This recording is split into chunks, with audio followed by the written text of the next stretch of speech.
My Interim Stroke Recovery Progress Report. Number 1338, August 27, 2025. Gerald C. EclaireMD Foundation. Category: Stroke. 2 months have passed since my hemorrhagic stroke on June 21. I want to share my progress, both as a patient and as a medical researcher. Over the past 60 days, I wrote 31 new medical papers.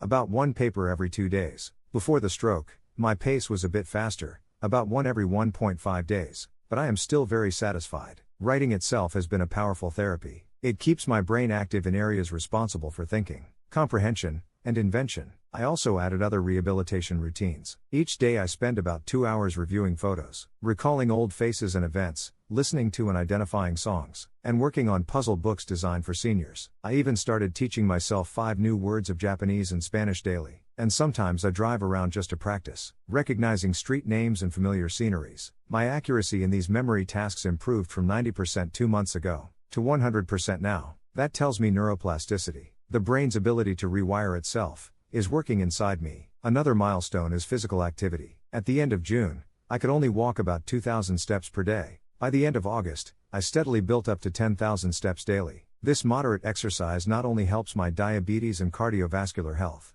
but also supports neurological recovery. When I compare my progress with published research, the differences are striking. On average, stroke patients take 6 to 12 months to regain moderate cognitive and memory function, and many never return fully to their pre-stroke level. Studies show that at 2 months post-stroke, most patients recover only about 50 to 70% of their baseline cognitive ability. By contrast, I have already regained 98 to 99% of mine. In the same period, I believe the key is discipline and repetition. In rehabilitation, repetition is used in speech therapy, physical therapy, and even in sports and music training. I applied the same principle to my own cognitive recovery, combining research writing, memory training, music recognition, and languages. Today, I feel stronger. My energy, clarity, and confidence have returned. My research has become broader and deeper, and I see new insights more often. I also confirmed the close link between psychology and pathophysiology, which I discussed in my paper number 1336. Spiritually, I feel that God has given me a third chance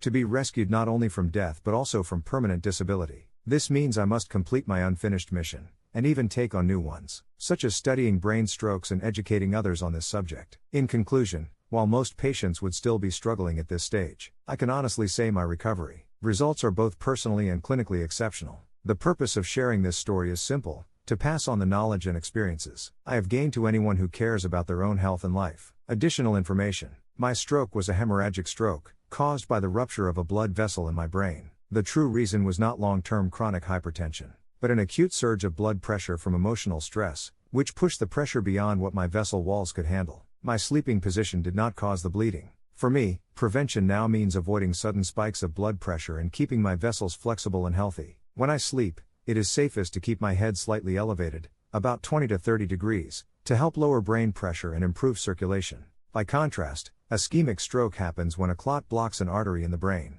That kind of stroke is more connected to atherosclerosis or atrial fibrillation. In those cases, sleep position matters more, because poor posture or sleep apnea can reduce oxygen supply and raise clot risk. So in my case, my hemorrhagic stroke was not due to sleep position.